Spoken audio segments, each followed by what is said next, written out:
If you sit for 10 hours a day compared to 9 hours a day, it's about a 10% increased risk of dementia. If you sit for 12 hours a day, it's about a 60% increased risk of dementia. 60%? Yes. So it's a problem that we have to deal with. David Raichlen, professor of human evolutionary biology, exercise physiology, and neuroscience at the University of Southern California. We are dealing with brain health problems that are only going to increase as our population ages. And healthy aging is linked to three behaviors: diet, physical activity, and social connections. For example, people who have stronger social connections tend to have better brain outcomes than people who don't.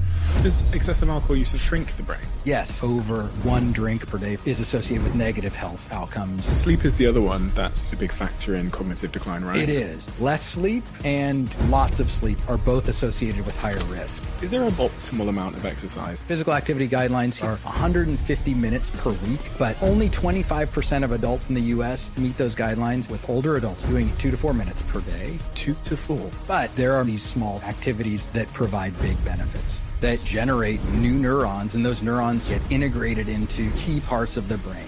Number one is remote work is dangerous. It's unnatural for the human body. I'm concerned about physical health. What's the practical advice to people that work at home that is realistic for us? If you combine with, it will literally change your life.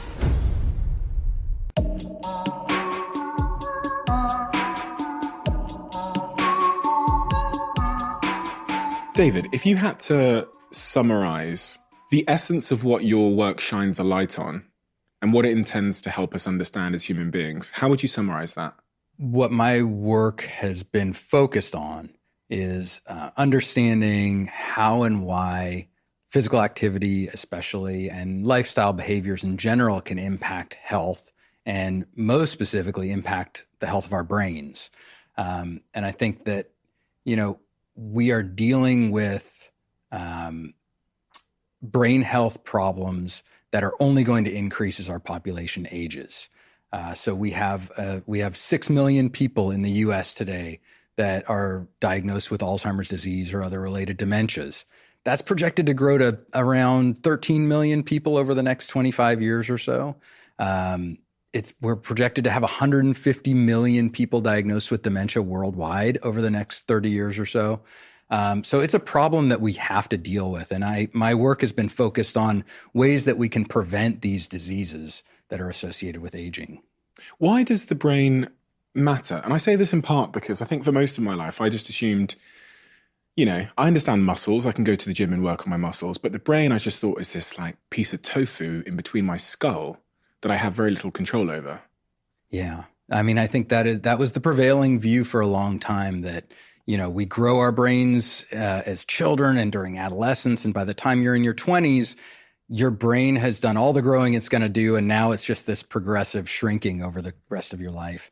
And, over the last few decades, we've realized that's not true, actually, that you can generate new neurons, especially in key areas of the brain, like the hippocampus, that's associated with memory. And that growth of new neurons may be the key to preventing or staving off these neurodegenerative diseases that have this big impact on the aging brain. And so, if we can find ways to do that, and what I study is kind of doing that through physical activity and exercise, then we might be able to prevent some of the cognitive decline people experience with aging, maybe even stave off or prevent the development of Alzheimer's disease or other dementias. What evidence have scientists got that we can actually grow our brain? Well, that's a great question. The evidence in humans is a little trickier. So I can talk more about the evidence from animal models, because with animal models, you can actually look inside the brain and see what's happening after, say, an exercise intervention.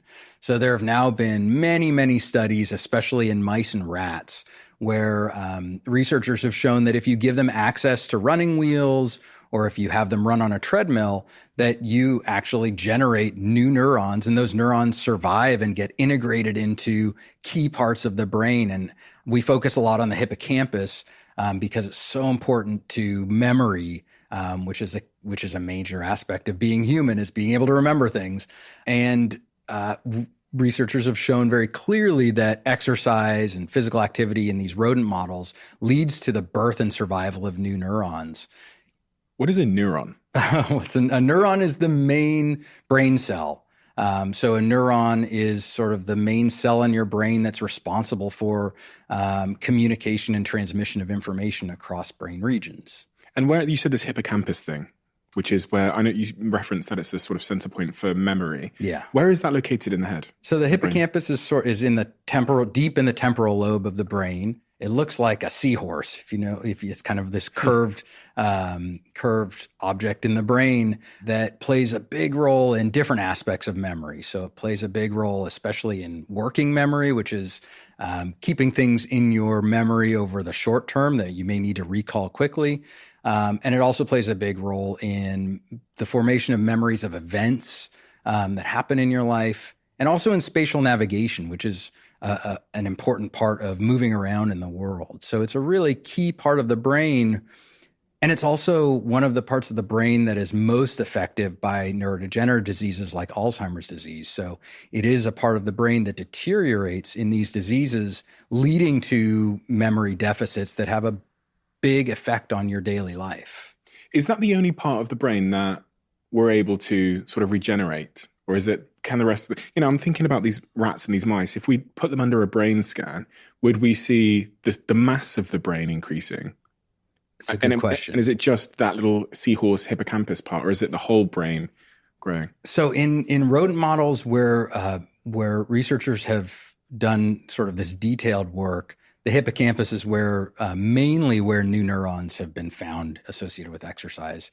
In human studies, brain effects have been more widespread. So you do see volumetric changes in the hippocampus, but you also see volumetric changes or preservation of brain volume in the frontal lobes, which are associated with executive cognitive function. So things like planning and decision-making.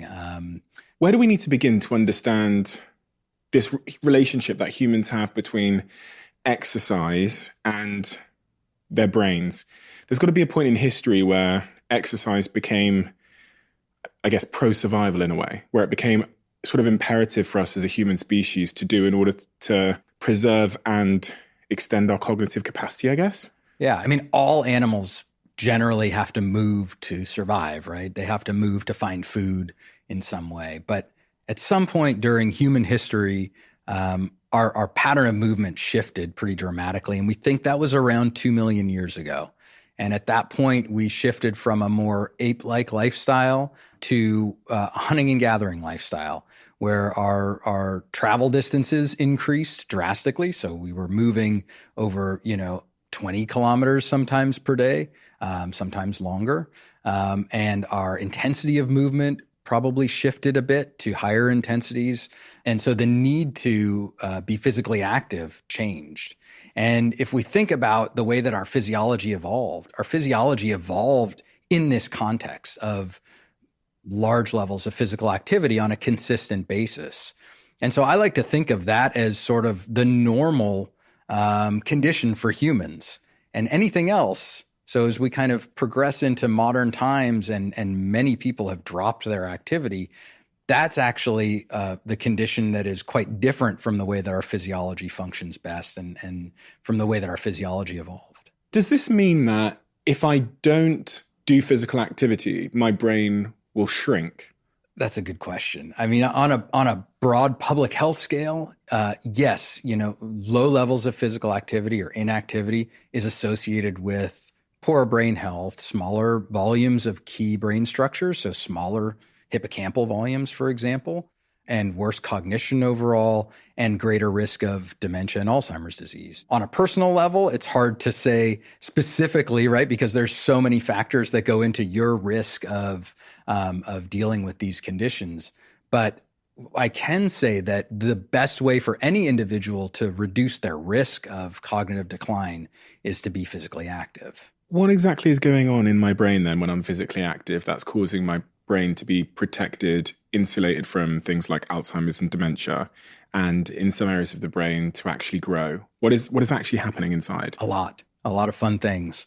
So, I mean, one of the things that happens when we exercise is we increase blood flow to the brain, and that helps bring nutrients and keep our neurons functioning properly. But another thing that happens is that your muscles actually generate proteins called myokines, and those travel to the brain and they interact with neurons in ways that upregulate neurotrophin. So there's this great neurotrophin called brain-derived neurotrophic factor, BDNF, and BDNF acts kind of like a fertilizer for brain cells or for new neurons.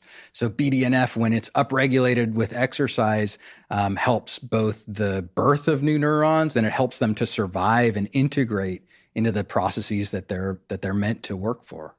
This is probably a stupid question, but I'm just wondering why the brain just doesn't do that anyway. I know, right? Wouldn't it be nice? Wouldn't it be nice if Right. I didn't have to exercise for the brain to restore itself in such a way and to expand? It would be nice in some ways, but that's not really the way that our physiology works, right? So, as I was saying, if you think of the sort of natural condition of humans as being physically active, because that's what we had to do to find food and survive, then our physiology is adapted to that condition. And over the course of 2 million years, we never had to adapt to low levels of physical activity because it just wasn't a part of being human. And so it's only been in the last, few hundred years that we've seen this rapid decline in activity. And that's just not enough time to see that sort of adaptation occur. What happened a couple of hundred years ago that caused this decline in physical activity? Was there like a certain invention or something? Was there a change in cultural understanding? I mean, I think things start with the Industrial Revolution. Okay. As we mechanize and we find ways to reduce the need to be physically active to gain access to food to survive. And then as we move on, in the last 50, 60, 70 years, we start to see a lot more office jobs, right? We start to see changes in our work life that reduce activity patterns throughout the day. Cars, I guess. Cars. So in terms of commuting, leisure time, what do most people do during their leisure time? The couch is really comfortable. Our screens are really enticing, TV screens, but now phone and computer and all these things. And so we end up sitting a lot. Do you have the stats on the increase in sedentary behavior? That is basically people being still.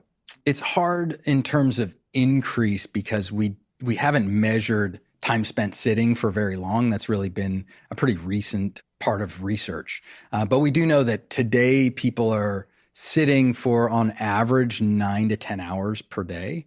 And that level of sitting is also linked with really low levels of then being physically active. So we can think about, how many of us are actually active enough to meet the kinds of guidelines that are prescribed for health. And we're talking about 25% of U.S. adults actually meeting those guidelines. And that number hasn't changed in 20 years or so. Even with all the messaging, physical activity is good for you. You need to be more active. You need to exercise. People just don't do it. I guess at the very heart of this is this idea when we're talking about the brain not just taking care of itself without physical activity, is this notion that all parts of our body and all parts of our being are created in response pretty much, or at least develop in response to an external stimuli of some sort. So like me going to the gym, the example I gave earlier, if I pick up the weight, then the muscle grows. And whenever I try and implement a very sudden behavioral change, like when I suddenly started training football 4 times a week, my muscles basically exploded in my feet because they just weren't strong enough to deal with that demand. And I guess the same applies to the brain, that if we don't use it, we lose it, basically. Yeah, I mean, our bodies are fantastic at tuning what we put energy into to maintain to the kinds of activities that we're engaged in, right? And so, I like to think of our bodies as great energy minimizers in some ways, that, if you're not using muscles, those muscles will get smaller because it takes energy to maintain that tissue. If you're not creating the need for your heart to pump blood across your body by exercising, you'll atrophy some of that tissue. You'll reduce blood vessels. Your heart will become less efficient because you've signaled to your body that you don't need that energy to be put into that tissue maintenance. The same, it seems, holds true for the brain, that if you're not active in some way, then you're kind of signaling that you don't need some of that energy to be put into that tissue. Is all activity the same? So if I'm doing strength training, is that as beneficial for my brain as potentially going for a run outdoors? That's a great question. And, there is not a ton of very clear work that's compared directly different types of activity in ways where I could tell you for sure, this is the best one, right? There are data that suggest that resistance training is beneficial to the brain. There's more work on endurance activity. And I actually think that's probably because it's easier to do rodent work on endurance activity than resistance. And so trying to translate across those models is a little bit easier. Both forms of exercise have benefits. They may be through different pathways. There may be different biological mechanisms that are underlying those benefits.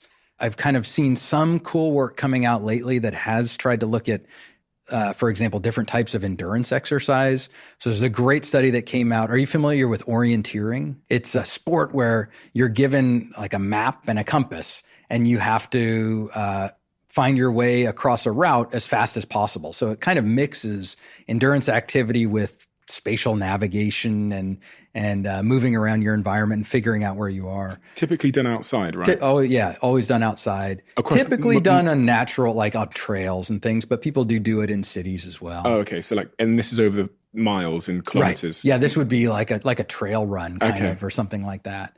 And there was a great study that just came out looking at, it was a randomized control trial. So they actually randomized people into either an orienteering group or a hiking group or a control group. And over a couple months, they found that the orienteering group actually had better performance on cognitive tests like memory tests and executive function tests than even the hiking group. Both of those groups did better than the control group, but there was actually this extra boost for the people who were in the orienteering group. So we're starting to see that maybe some different activities could potentially enhance the effects of exercise on the brain. What's the conclusion there? What does that study hint at in terms of, because hiking, you're out in nature, right, you're navigating your way up a hill or something. Orienteering, it's almost like solving a puzzle, right? Because you've got a map and a compass. Yeah, I mean, I think it fits into an evolutionary model, at least in my mind, where the purpose of being physically active is to move around a habitat to find things, find food, find water, find firewood. And so physical activity in this sort of ecologically relevant world is a combination of cognitive challenges and physical challenges. So I think that when you combine them in the way that perhaps orienteering does, or maybe some other sports, you might actually get a bigger boost for your buck, a bigger bang for your buck in terms of the brain benefits. And that, I think, is rooted in our evolutionary history. Like I said, I think that being active in an evolutionary sense always comes with sort of a cognitive challenge. Nobody's ever just going out for a workout. There's no reason to. If you don't need to find something, you're going to relax and rest because you're an energy minimizer, right? Mm-hmm. Don't spend that energy if you don't have to. Is there any animal studies that show how doing challenging exercise, so cognitively challenging exercise, so exercise that involves problem solving, improves our neuroplasticity or increases the amount of brain cells we have across our brain? Yes, yeah, there have been, and a great impetus for our work was some of the work done in rodent studies by a professor named Gerd Kemperman. And he and his group did some work in mouse models where they combined access to running wheels with a very enriched cage environment.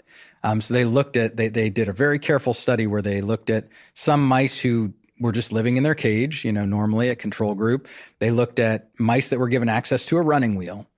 They looked at mice that were given access to this enriched environment that's cognitively challenging and things to play on. And then they looked at a combined group where they combined the running wheel with the enriched environment. And they found this effect where the combined environment doubled the growth and survival of new neurons compared to either wheel running alone or cage enrichment alone. So you got this really cool additive effect where you really enhance the effects of either one of those behaviors by combining them. If we can pull that conclusion over to human life, if one assumes that the same effect will be seen in humans, what does that then tell us we should be doing if our objective is to live long, happy, healthy lives with fantastic brains? what should we then be doing exercise-wise? Well, I think number one is just getting active, right? So I think, to me, the number one recommendation is, to be physically active. And especially for people who aren't that active right now, the best thing they can do is get out and start walking. But if we want to enhance the effects of physical activity on the brain and build on this animal work, we're starting to see some good evidence that if you do something similar, if you combine physical activity with cognitive challenges, you can boost the effects of physical activity on the brain, on especially cognitive performance. And so, most of the work has been in controlled environments. So we've done a study where we built a game that you can play while you're on an exercise machine. So you combine exercise with challenging activities, right? And we've shown that you can actually get a bigger benefit for cognition when you do that than when you just exercise or you just play a game. And so we can take that and perhaps translate that into the real world and think about ways that you can make your exercise more cognitively challenging. So can you go out and challenge yourself spatially? Take new routes, right? Oftentimes, especially runners or walkers, they just do the same route every time, or they have 2 or 3 routes that they do every time, depending on how long they want to go. But maybe we should be challenging ourselves a little more, right? Maybe we should take new routes where you get a little lost and then have to find your way back, right? I'm someone that runs on the treadmill, but Jack over there, he runs outdoors. So you're telling me, sort of top line, that Jack is serving his brain more than I am when I'm just on that same treadmill every day in my hotel room while I'm out here in New York, whereas he's running around Central Park. It's possible. So I think there's a couple things. Running on a treadmill may end up being a little more like running on a running wheel for a mouse without the extra enrichment. And running outside may provide some of those better benefits. We also know that running outside actually has a lot more benefits than just maybe cognition, but also seems to boost mood a little bit more than running or exercising in more impoverished environments. Really?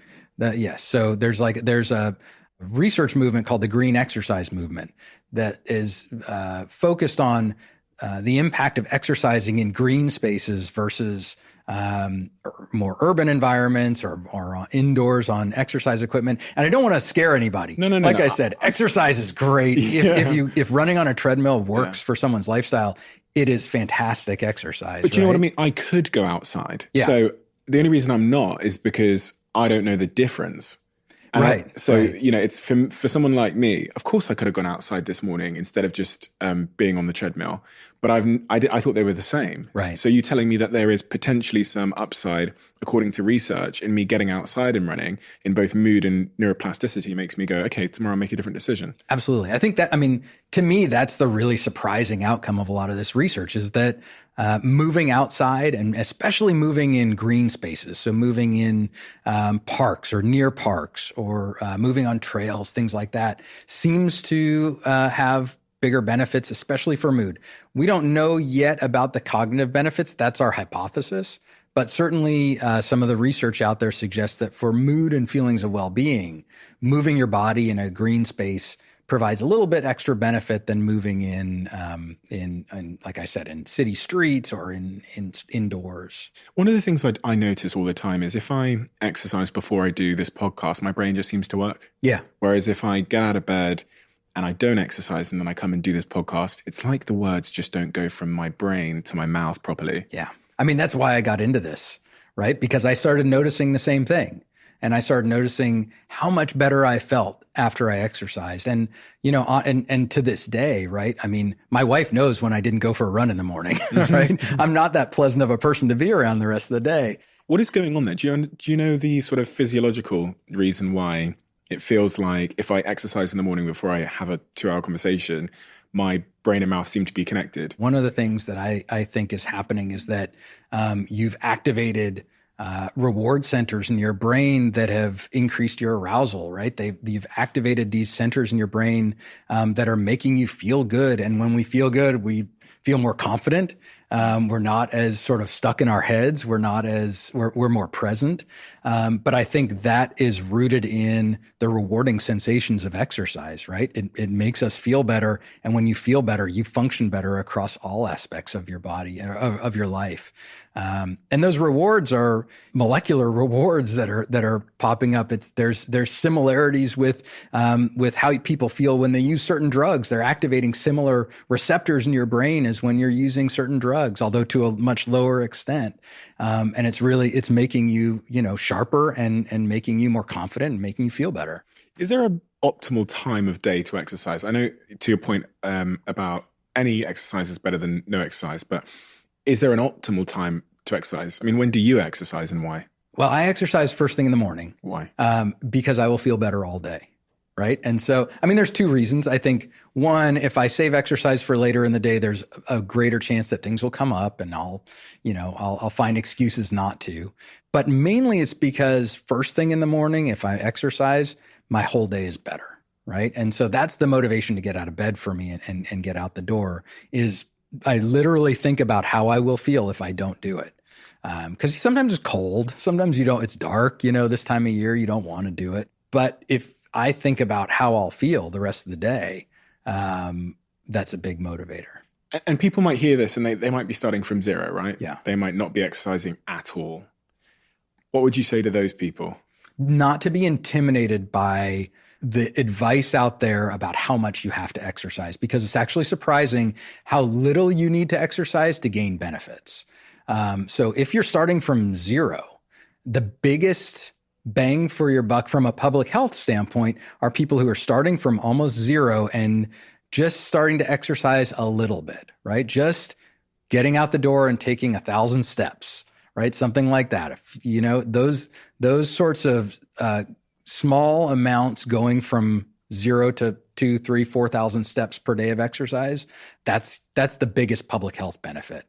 Then you start to see diminishing returns, right? So if you're already exercising a lot and you want to bump it up a little higher, the amount of benefit you get is smaller than going from very little to more. But I think that's the surprising thing for me is that, if you are not an exerciser, getting 4,000 or 5,000 steps per day is going to give you a big cardiovascular benefit and a big benefit for your brain. You've studied some of the tribes around the world, so the Hadza tribe, right? Correct, yes. What work have you done with them, and when did that research begin? So I started working with the Hadza in 2009. That was my first time out there. And we've been working with them and interested in what kinds of health impacts you see in the context of a hunting and gathering lifestyle. And they live in what part of the world? So they live in northern Tanzania. Why did you want to spend time with them? So the Hadza provide a window into what a hunting and gathering lifestyle looks like. And so if you work with individuals who are still pretty much full-time hunting and gathering, they give you a view of how much physical activity does it take to be a hunter-gatherer, for example, and how does that relate to biomarkers of cardiovascular health, or how does that relate to their cognition? How does this lifestyle impact the way that they age? And the Hadza give us this really important view of what that lifestyle is like in terms of behavior and activity and aging. Is there a optimal amount of exercise that's in line with our sort of evolutionary past? We said, that we've evolved to be active. Is there like an average amount? I mean, do we see this in the Hadza tribes? Do we have any clues from history? Yeah, so we can look at what living hunter-gatherers do, and that provides us with kind of a clue as to what that lifestyle might entail. And I do like to think about things in terms of steps per day often, because that's an easy metric for people to kind of understand and track for themselves. There are more complicated ways to measure physical activity, but steps is a good one, step counts. And so the Hadza, as we've measured their step counts, are getting a lot. So it's like, 15 to 20,000 steps per day in that range, which is quite a bit of movement. And that's not to say that that is the optimal amount, but that's what we see in hunting and gathering lifestyles. The benefits that we get from a public health standpoint start to occur at much smaller levels, right? So, 4, 5, 6,000 steps per day, you start to see some real benefits. And as I said, you start to maybe see diminishing returns as you get higher and higher levels. So what we see in the past or see in living hunter-gatherers may be quite different than what's necessarily, optimal for our health in terms of, where are we going to get the most benefit and where do we start to trail off? With the Hadza, is that across all age groups? So, or is that... yeah, I mean, there is a decline in physical activity with age. That's clear. But even older adults, we've measured physical activity in adults in their 70s and even their early 80s, and they're still far exceeding what we do in the US or the UK or by a factor of. A lot of times, the way that we measure physical activity is in terms of how much time they spend in moderate or vigorous intensity activity. So these are kind of activities that get your heart rate up to about 55% plus of your maximum heart rate. And older adults are still engaging in 60, 70, 80 minutes per day of that kind of activity. Whereas, say, in the US, you might see older adults on average engaging in 2 to 4 minutes per day of that level of activity. 2 to 4. Yeah. So on average, right, for older adults. So we just don't see as much physical activity in the US. Like I said before, only 25% of adults in the US meet physical activity guidelines. And physical activity guidelines here are 150 minutes per week of moderate to vigorous physical activity. So in the US, 25% of adults meet those guidelines. In the Hadza, those that we've measured are meeting weekly physical activity guidelines on average in 2 days. So they're getting 300 minutes of physical activity in a couple days versus, adults in the US who aren't coming close to that. One of the biggest killers, I think maybe the biggest killer of people in the US and I believe in the UK as well, is cardiovascular diseases. Yeah. Am I right in thinking that is the single biggest, that's the disease you're most likely to die from? Yes, I believe so. When we look at the Hadza, how are they doing in terms of cardiovascular illness? So we don't see a lot of evidence of disease risk. So we have not yet measured cardiovascular outcomes, like we haven't measured mortality, for example, from cardiovascular disease, but we have measured biomarkers. So things like cholesterol levels, triglyceride levels, blood pressure. So looked at whether there's hypertension, and we see very little evidence of cardiovascular disease in this group. Other researchers have looked at other groups. So there's a long-term study of a group in South America called the Chimane that have been studied in a lot of detail. And there they found almost no evidence of cardiovascular disease. And they've been able to look in a much more detailed way at outcomes like, death from cardiovascular disease. And they see almost no evidence of high levels of cardiovascular disease. Diabetes. Very little evidence of diabetes, very little evidence of dementia. I mean, these diseases that we look at as inevitable parts of aging, they're just not, right? They are not inevitable. A lot of them are a product of our lifestyle.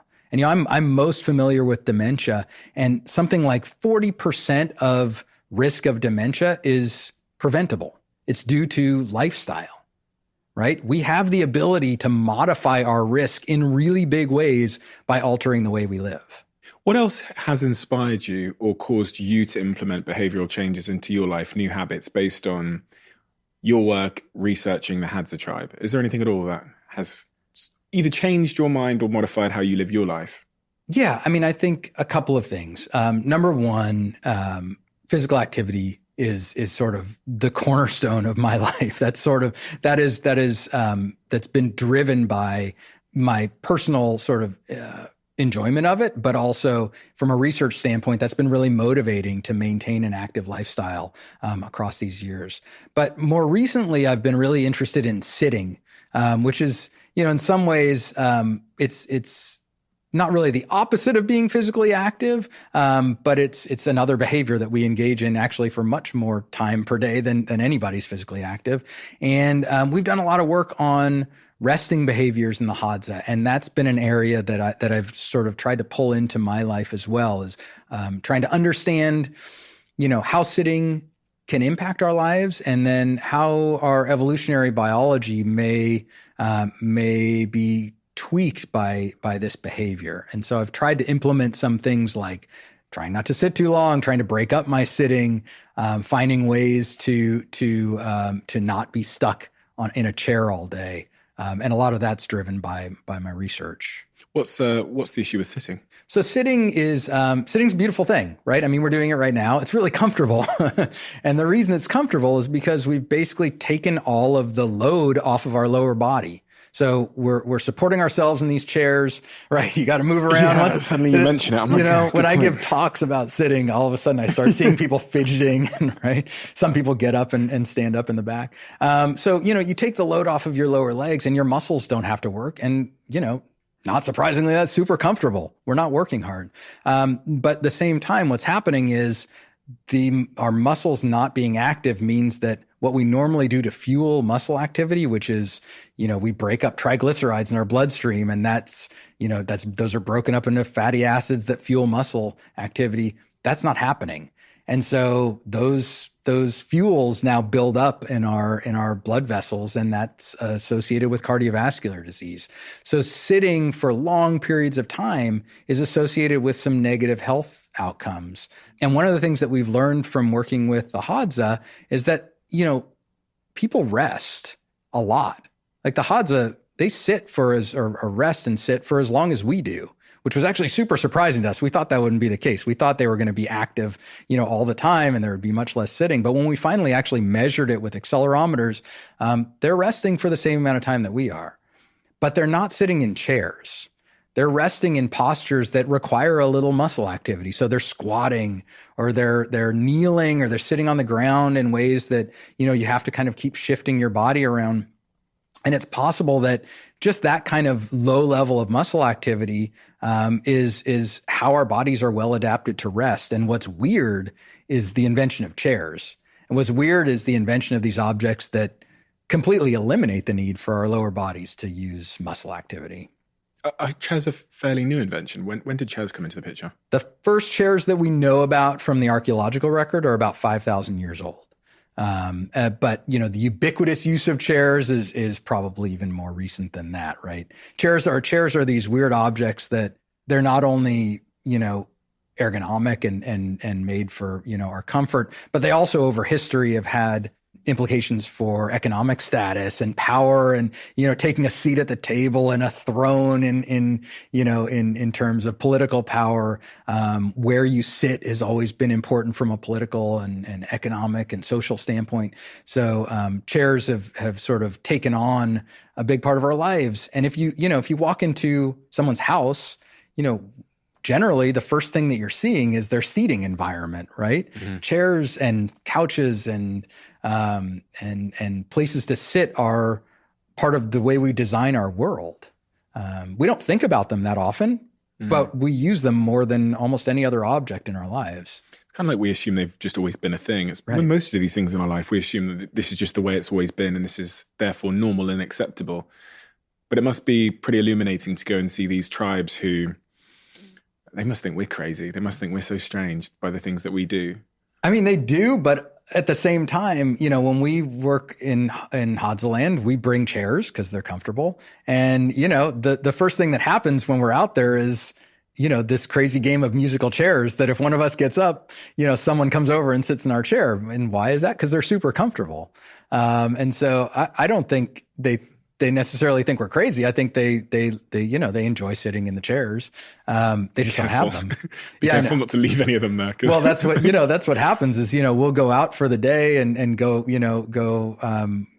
foraging with people and come back and, you want to sit down and you can't find a chair because everyone's sitting in your chair, but that's totally fine. They deserve to rest just as much or more than anybody else. What's the practical advice, do you think, there for employers, for people that work at home, for people that sit in chairs often? Because we can't just do this podcast squatting. Right. Well, we could, but you know what I'm saying? It'd be very challenging. It'd be very, very challenging. Is there some kind of middle ground that is accessible and realistic for us? Yeah, I think the best thing people can do is just try not to sit for prolonged periods of time. I mean, there's no way to eliminate sitting. And I don't think that standing all day is necessarily the answer. I don't think that that's necessarily a benefit full time. I think breaking up sitting into smaller periods is probably the best thing we can do. So, one of the pieces of advice is actually that I always tell people is, just drink more water. So you got to get up and pee more. That's an easy way to kind of force yourself not to sit for 2 hours at a time. But, having those kinds of reminders that you should get up, move around. There's been this popular notion of take an exercise snack break. So, every 30 minutes, every 45 minutes, get up and walk up a staircase or do some push-ups or something just to get your body moving, get your muscles working, do some squats. And so that can be, really beneficial. Some people will hear that and go, yeah, but if just getting up and doing a 2-minute walk, how's that going to help in the grand scheme of things? There's really good evidence. So, okay, couple things. From an epidemiological standpoint, there's been this really great work coming out on something that's called vigorous intermittent physical activity. So this is activity that's not purposeful. It's short in duration, but it's vigorous. So going up the stairs or walking really briskly for like a minute or two. That in the long run, people that do that often have a lower risk of mortality and a lower risk of cardiovascular disease, regardless of purposeful physical activity, right? So you can actually get big benefits by just doing these short bursts of activity. Walking to get your lunch or... At a vigorous pace. At a vigorous pace, right? Okay. Yeah. I mean, walking to get your lunch is great, but you get a little bit more benefit from doing it at a vigorous pace. So, if you're walking and you can't sing at the same time, or you can't talk at the same time, that's now you're getting into kind of a vigorous intensity. And there's also been randomized controlled trials where people have actually in the lab had people sit for, 8 hours, not do anything. And then they've taken those same people on another day and had them sit, but break it up into, 20 minutes, break it up and walk on a treadmill for 2 minutes, something like that. And those studies have shown changes in cardiometabolic markers. So they've shown changes in insulin levels and changes in triglyceride levels and cardiovascular disease biomarkers just from breaking up your sitting into shorter periods. So you really can have a profound effect, I think, on your health by implementing some of these small changes. Is there a type of exercise? We touched on this a little bit earlier on, but I'm really trying to make a case to myself that I should be doing more aerobic exercise than I typically do. A little bit of aerobic exercise, unless I'm training for something in particular, and a lot of sort of resistance training. Is there any case that I should be doing more aerobic exercise or resistance training if my goal is to improve my brain, my memory, my cognition? I think both are important. Mm-hmm. From my perspective, aerobic activity, we're thinking about this from an evolutionary standpoint, right? We've been talking about this idea of, can we boost the effects of exercise by adding cognitive challenges, right? Mm-hmm. And so from my perspective, aerobic activity is probably the place where you can do that in the easiest way. So by moving yourself outside of new environments, by adding in some spatial navigation challenges to a workout, you might be able to do that a little easier than when you're lifting weights. This whole brain training industry that emerged, I think it emerged like 10 years ago, and there became all of these apps that were kind of like puzzles and stuff. And they claimed that if you use these apps and do this brain training stuff, then it will make your memory better, your IQ higher, all of these things. Is there any merit to these brain training games? There does appear to be some. So there do appear to be some training games that do improve aspects of cognition. It's been a tough industry because not all of the studies are super high quality, and some of the claims can be a little bit further ahead of maybe where the science is. So are the effects that big? Like if you do it, every day and you invest all this time, are you going to get the biggest effect? But there does appear to be some benefit. If I were in a perfect world, would I be doing everything I could to stave off the potential for developing dementia? Yes. And so if there's a little bit of evidence that could be helpful, I would definitely jump in and do it. Just learning generally. Yeah, learning. So learning, education, keeping yourself cognitively challenged throughout your lifespan is clearly a way to keep staving off cognitive decline. Is there research to support the idea that learning or reading some kind of education. Yes, for sure. And education is a difficult one because education is wrapped up in a lot of other things, right? So education is wrapped up in your parents and socioeconomic class. And so when we study education from an epidemiological standpoint, it's really hard to deal with the kinds of other variables that could confound those relationships. But certainly lifelong learning seems to be associated with better reserve.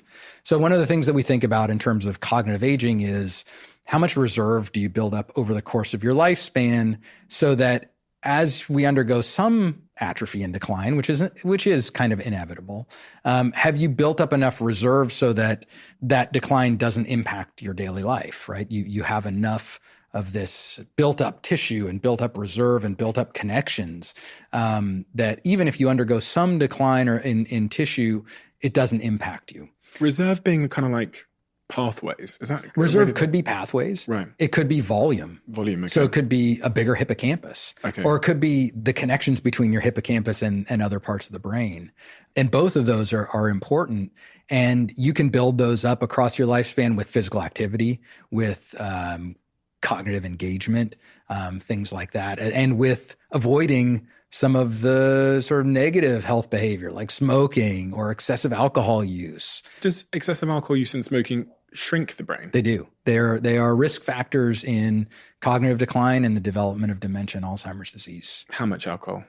We know that excessive consumption over the sort of 1 drink per day or 2 drinks per day for a man, 1 drink per day for a woman, that level of alcohol consumption is associated with negative health outcomes, including risk of dementia and Alzheimer's disease.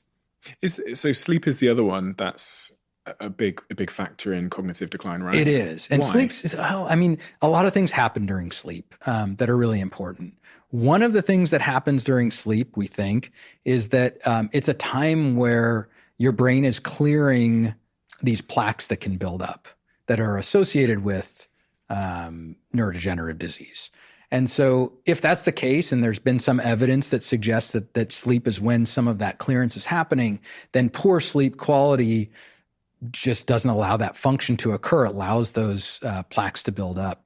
Sleep is weird in some ways because it's not always more is better. So it follows a U-shaped curve in terms of risk of developing dementia, for example, where less sleep and lots of sleep are both associated with higher risk. And there's like a sweet spot, right? There's a sweet spot of, call it 7 to 9 hours a night, something like that. That is where your lowest risk is going to be. So you can oversleep. You can. Here's the caveat to that is what's going on with oversleepers that you're not able to suss out in your analysis. So a lot of times people oversleep because they're depressed. And we know depression is linked with these neurodegenerative diseases. And so it's possible that it's not the actual sleep itself, but it's what's linked with too much sleep. Like inactivity. They might not be exercising as Correct. much as other Yeah. groups. What are you displacing? So that's a great point. Another thing that we can look at is, you have 24 hours in a day, right? And so if you sit for an extra hour, that's going to come at the expense of something else. If you sleep for an extra hour, or exercise or light physical activity, just housework or something. So the day is not infinite. So anything that you choose to do is displacing something else. What about having friends? Yeah. Or having a partner? Is that going to increase my chances of having a great cognitive function and a big brain? Well, it depends on how good your relationship is. So, just having a partner, sometimes, if there are ways that can be associated with negative outcomes if your relationship is challenging, right? But, so I think of healthy aging as linked to really 3 main behaviors: diet, physical activity, and social connections. Okay. Social connections are key. And so, we're hearing now there's a kind of a buzzword, the epidemic of loneliness, especially coming out of the pandemic years. That is really, it's kind of frightening because people have gotten more used to sort of living alone and being alone. And those social connections are a key aspect of maintaining a healthy brain when we age. We know that. And how do we know? Well, mainly from epidemiology. There's two ways to analyze these these questions. There are randomized control trials and sort of observational trials. It's really hard to do randomized control trials on loneliness and look at long-term outcomes. So we look at observational data, and people who have stronger social connections, who have, it's not necessarily more, but it's higher quality social connections who, if you ask them if they have people they can confide in, they'll say yes.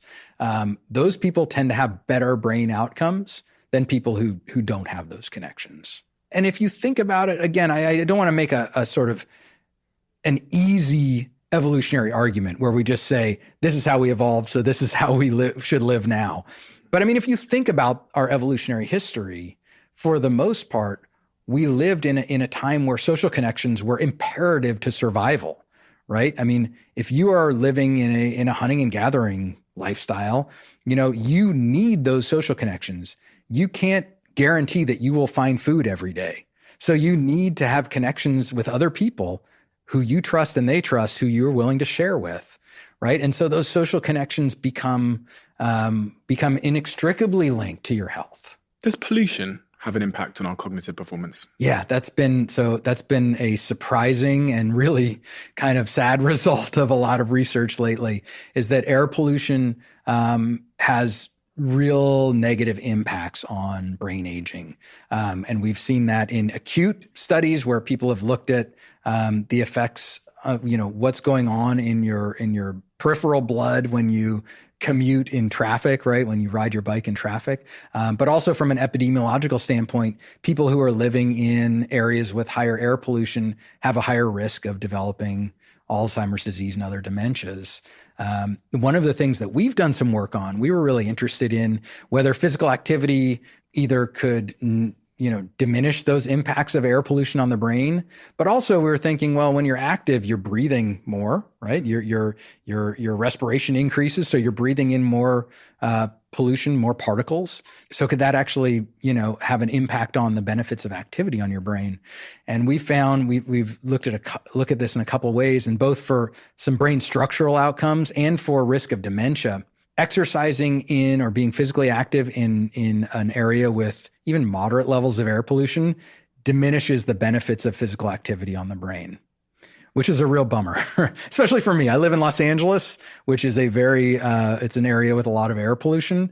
And so being physically active in that environment when there's a lot of pollution in the air, it doesn't make your health outcome worse, but it diminishes the benefits of physical activity. So if you go for a run in the middle of London, for example, or in the middle of New York City, the cognitive benefits are diminished. That's what we're seeing in the data. We're seeing, and in fact, the study that we did was from data based in the UK, where, we're not seeing the kinds of levels of pollution that we see in some other cities around the world where it's really drastic, or even in Los Angeles, where it's much higher levels of pollution than we'd see in, say, London. But even in those levels with more moderate levels of air pollution, people who are active in higher levels of air pollution don't show the same brain benefits as people who are active in areas with lower pollution. I had my brain scanned, 2 months ago now, and it was okay. Okay. It wasn't amazing. And what it do you wasn't mean by okay? I mean, he just told me there was room for improvement in terms of some things he saw in my brain. He also diagnosed me with ADHD following that and a few other questionnaires and things. One of the things in my sort of prescription that he asked me to do more of was racket sports. Interesting. Okay. He said, if you do this list of things that he's asked me to do, things like hyperbaric chambers and blah, blah, blah, blah, blah, blah, and racket sports, we'll see an increase in certain parts of your brain. Now, that somewhat ties into what you're saying with doing this physical activity, but pairing it with some kind of cognitive challenge. Racket sports seems like a prime example. It's funny. It is the number one question I get after I give a talk is about tennis. Really? And I think I probably, I give talks a lot in to communities with, sometimes more affluent older adults who probably play a lot of tennis. But it is, it's an activity that people can play later in life, and it does involve a lot of strategic thinking. It involves a lot of fast reactions and it involves aerobic activity. And so it's a great contender. And you're doing it with someone, it's social. Oftentimes, especially when you get a little older, you play doubles, so you don't have to run the court as much. What are the other questions people, after hearing you speak, what are the other questions that people often are most curious about? How much activity? That's the big one, right? Yeah. How much do I have to do? Do I have to do? Right. That's and that's the way people framing. think about it. Yeah. And, I think... Have to do. Yeah. And it sort of does bum me out to frame it that way because I think of physical activity as something that, as we were just talking about, it improves your whole day. It's something that many of us want to do because of that, right? And so I think, the first thing I always tell people is find the activity you want to do because that's the one you'll keep doing. And so don't look for the perfect, right? If running on a treadmill makes you crazy and you don't want to do it, then you won't keep it up. If playing tennis does it for you, maybe it's not the best if we can even figure out what that means, but you're going to do it for the rest of your life, then by all means, that's the one to do. And so I think that is the first thing that everyone should be thinking about is, what makes you excited to get out the door and do? And don't worry about what's best. What is the research that you've done that you're most proud of or that surprised you the most? Because, I've been looking through your work and found different things that I found interesting, but I must have missed something that you find really fascinating. Well, one of the things that I found really surprising was actually, it's now been a while. It's been like over a decade ago. I did some work on the endocannabinoid system. And the endocannabinoid system is our body's sort of natural form of marijuana. We produce these chemicals that activate brain receptors the same way that the active ingredient in marijuana activates. And so it turns out that exercise upregulates this same system, these endocannabinoids. And that may be why, at least partially why exercise makes people feel good. And one of the studies that we did, like I said, about 10, 11 years ago now, was we found that the same thing that we get from exercise in terms of endocannabinoid signaling, dogs also get that. And I'm a dog lover and I know my dog loves to exercise and she's, bummed out if she can't get her walk and run in for the day. And I think there's something similar going on. It's these similar rewarding mechanisms that make them feel good that makes us feel good. So that was one really fun and interesting kind of finding that I think has some implications, right? It's if we can find those activities that generate those rewards, we're going to want to do that more often. And it also provides a sort of physiological explanation as to why some people who don't exercise or aren't able to exercise can often have depressive symptoms. Agree. I totally agree. Yeah. And I think these biological mechanisms that can make you feel better when you exercise, they don't always kick in right away. Right. And so I also think that can be a little bit of a barrier to someone who's not active that, if you just get up and start exercising, maybe it takes a little bit of time for these things to kick in. You have to be able to stay within a certain intensity level. And maybe if you're not very fit, you kind of overshoot that and you end up going too intense and you don't get those same sort of mild benefits that just make you feel good all day. Right. I think one of the things that people need to kind of keep in mind is maybe try to stick with it long enough to get a little bit of fitness so you can reap those rewards. They'll come. You just need to just give it some time, right? Have you got any hypotheses that you're working on at the moment that you haven't been able to prove out yet? But, as someone that's a researcher and that's insanely curious, there must be things in your mind that you're thinking, I'd love to do a study on that to figure out if that's true. Yeah. So a couple things. One, we are not done with the combining cognitive challenges with physical activity. I think that is a really exciting area, and it's early on. So I think the work that we've done and others have done is in its infancy in how we can boost the brain benefits of exercise, and that's going to be a big part of our work going forward is what can we do to really make exercise a little more cognitively challenging and get those benefits. The area that I'm really interested in now is the effects of sitting on the brain and what are the mechanisms that link too much time spent sitting with brain health and how can we kind of manage that a little bit better. When we think about exercise participation, and I've been saying, 25% of adults engage in the guidelines for physical activity levels in the US. That number hasn't changed over the last, couple decades. All the messaging, I mean, could you ever meet someone who doesn't know that physical activity is important to do? But still 75% of people don't exercise. And so I don't know what it'll take to change that number. But I think maybe we can look at other behaviors that we can change. And sitting is something that everyone does. And so that, I think, is a really nice place to focus to move the needle a little bit. So can we get people to sit less? What are the kinds of interventions we can implement that can get people to reduce their time spent sitting? And will that pay off in terms of brain health? And I think it's a big question. We know that time spent sitting is associated with risk of dementia. We just did a big study looking at, if you sit for 10 hours a day compared to 9 hours a day, it's about a 10% increased risk of dementia. If you sit for 12 hours a day, it's about a 60% increased risk of dementia compared to sitting for 9 and a half. 60%. Versus 9 hours a day. Right. So just a couple more hours, right? It's a nonlinear relationship. So once you get past about 9 and a half hours a day, your risks start going up in a nonlinear exponential way. And so can we alter that? It doesn't take a lot necessarily to go from 12 to 8 hours a day. So maybe that's easier than getting people out the door. Maybe we can find some intervention. So that's what I'm really excited about is, some low cost ideas, some low investment ideas for people that could maybe have a big impact on the way they age. I'm thinking about all kinds of chairs that vibrate and give you an electric shock. I'm thinking of how we can implement that into Whoop, which is a company I'm involved in. Totally. Yeah. Reminders are one way, right? I think tracking your behavior, it's not going to work for everybody, but certainly tracking your time spent sitting for a couple of weeks might actually give you a little bit of motivation once you realize just how much time you spend on these chairs. What is brain foods? Is there such thing as a brain food? I think much of the reason I take omega is because people tell me it's good for your brain. Yeah. I don't think there's a magic pill. Right. I think the best evidence that we have right now is more plant-based, less meat-based, especially less processed meat. More plant-based. More plant-based foods and less meat.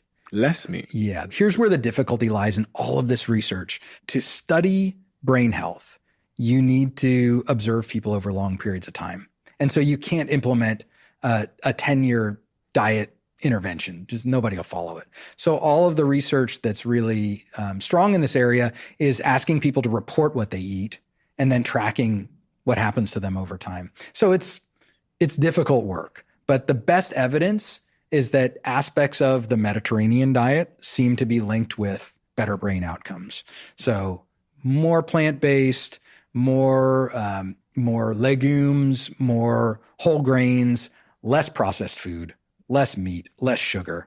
These are the obvious dietary interventions, right?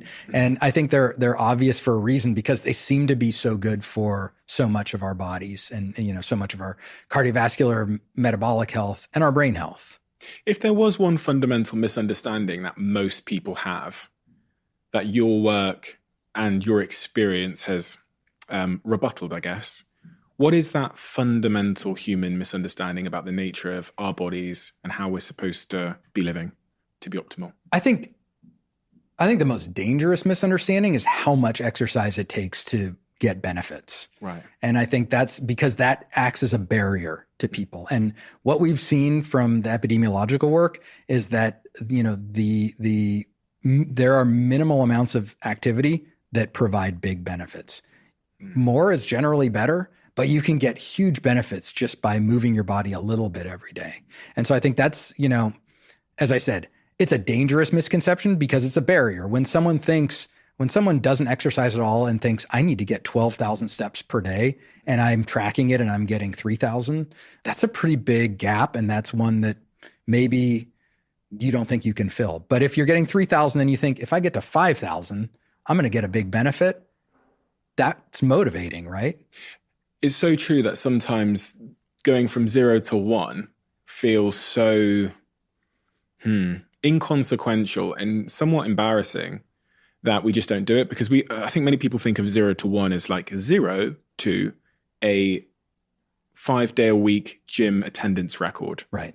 Which is just like climbing Mount Everest in your mind. Totally. Like, it's just so far away that there's going to be so much psychological discomfort. It's going to result in procrastination. You're going to do something else and you're going to avoid it. But if we reframe that to 0 to 1 being walking for your lunch. Yeah. And that as the starting point, and then 1 to 2 being, as you said, going from 1,000 steps to maybe 2,000 steps. Feels like something everyone can do, but we just don't think it's important. We think it's totally inconsequential to go for a walk as opposed to, just sitting down and ordering our food on an app. Yeah. Something that I think about a lot, because even as someone like me, that I go to the gym, as frequently as I possibly can. However, there are some days like today where I'm extremely busy, where I might have said I was going to go to the gym late at night. And I either think to myself that there's no middle ground. I think that's either going to the gym and working really hard, or fuck it. Yeah. There's great middle ground though. Yeah. You can run up the stairs on your way to bed, right? You really, or you can do these exercise snacks. But I like to think of the things that you're talking about, walk to lunch instead of ordering in. Mm-hmm. You think that's not important, maybe. It's life-changing for some people. It will literally change your life if you are doing very little and you take that first step. It can change everything about your future in some ways, because it builds the foundation for, oh, that feels good. Maybe I'll try a little bit more, right? Maybe I'll try a little bit more. We were talking earlier, you were saying, you implement a new exercise regimen and you jump in with everything, and then you end up, getting a Achilles tendon injury or something like that. That's especially true of people who don't exercise at all. And so, the best thing to do is to start slowly and really start reaping those rewards, because that's the motivator. And so, I think if you are exercising a lot, day that gets away from you and you can't make it to the gym, getting a little bit of vigorous activity, going for a really brisk walk, going up the stairs, doing some push-up, anything is going to give you a little bit of benefit. These are really easy things that we can implement into our lives.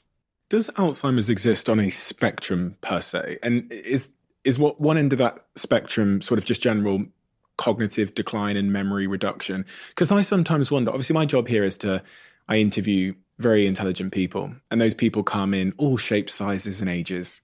And I obviously, as an observer, notice how some of the older people that I meet are incredibly sharp, arguably significantly sharper than I am. And I'm, in some cases, 30%, 40% of their age, 40% of their age. And they're just unbelievably sharp. And then we've also all had experiences, maybe with an elder relative or, someone slightly older, where you can see that their memory recall, or their sort of, it's almost sometimes you experience it as their self-awareness has started to wane. They might tell you a short story in 1 hour, if you know what I'm saying. Right, they might it's almost like the self-awareness of what they're saying and how they're saying it, and their ability to articulate themselves has somewhat slipped away. Mm-hmm. And I wonder if that exists on this scale of dementia, or whether that's just general atrophy, as you call it, of the brain. Right. And I really, really want to be someone, as I'm sure we all do,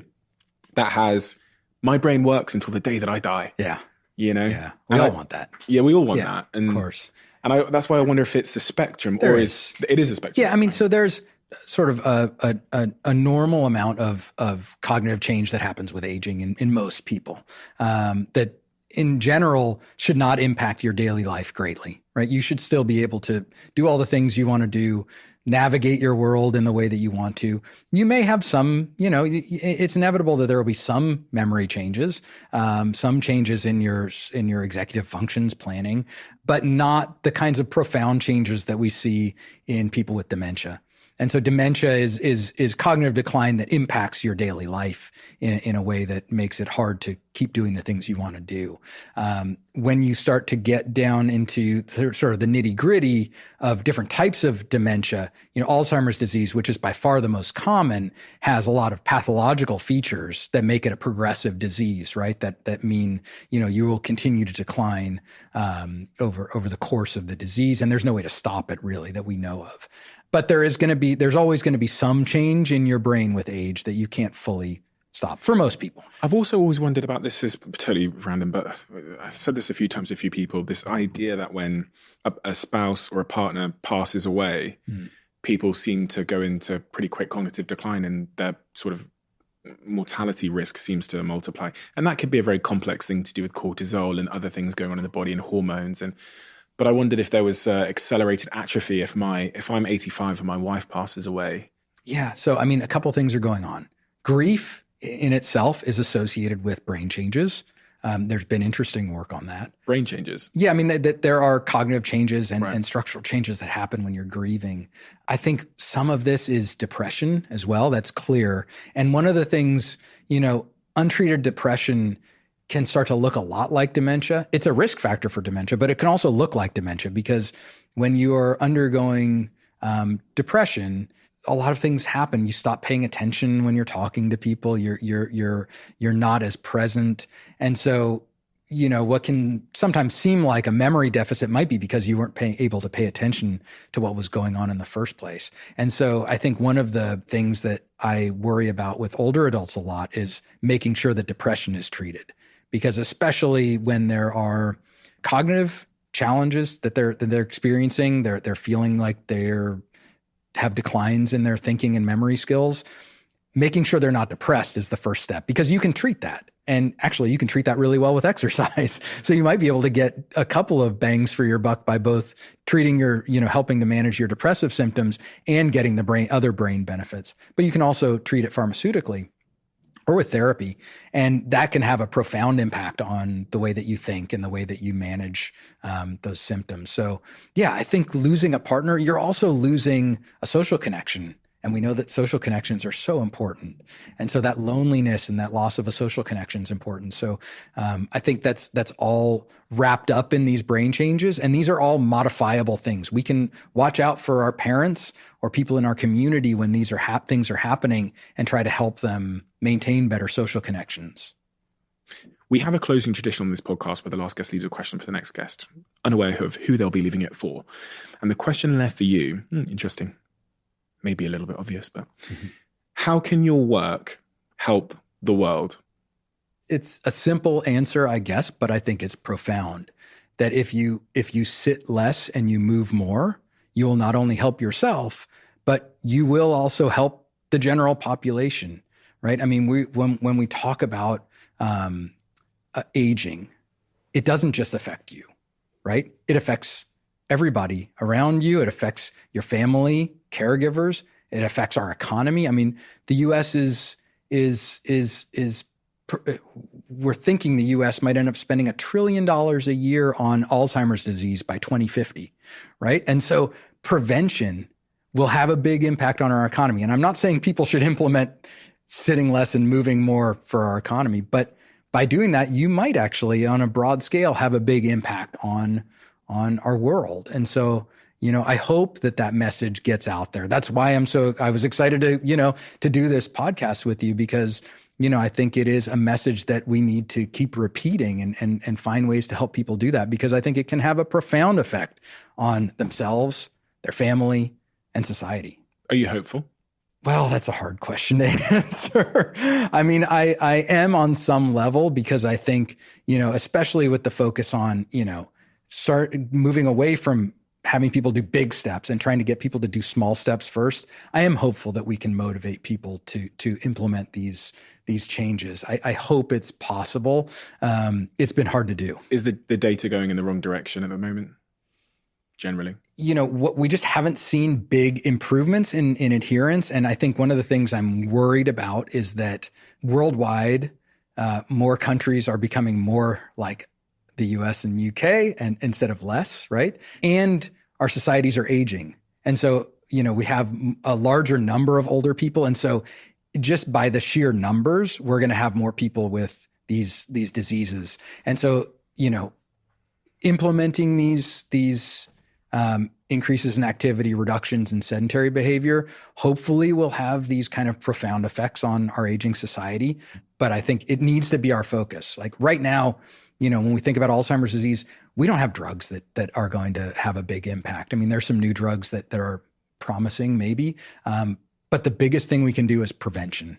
And that's where this work comes in is, if we can prevent or delay, we can save people happiness, improve their happiness, and we can save money, and we can improve society. David, thank you. Thank you. Absolutely incredibly enlightening and inspiring, and maybe most importantly of all, motivating conversation. Motivating because knowledge is power. And you've given me so much knowledge, which has added fuel to a bunch of different behaviors that are critical for my cognitive outcomes, but also just my overall day-to-day health. So thank you so much for that. Thank you so much for doing the work that you do, because I know you're probably doing it in part because you're incredibly curious and you love it. But the other part of that is it's an incredible service to all of us that you go out there and you take this time to do all this research that you then pass out to society in a way that's going to serve us and get us close to the goals that matter most, keep us healthy and happy into our later years, and keep families together ultimately. So thank you for the work you do, and thank you for being here today. You're welcome. Thanks so much for having me on. It's been a pleasure. Do you need a podcast to listen to next? We've discovered that people who liked this episode also tend to absolutely love another recent episode we've done. So I've linked that episode in the description below. I know you'll enjoy it.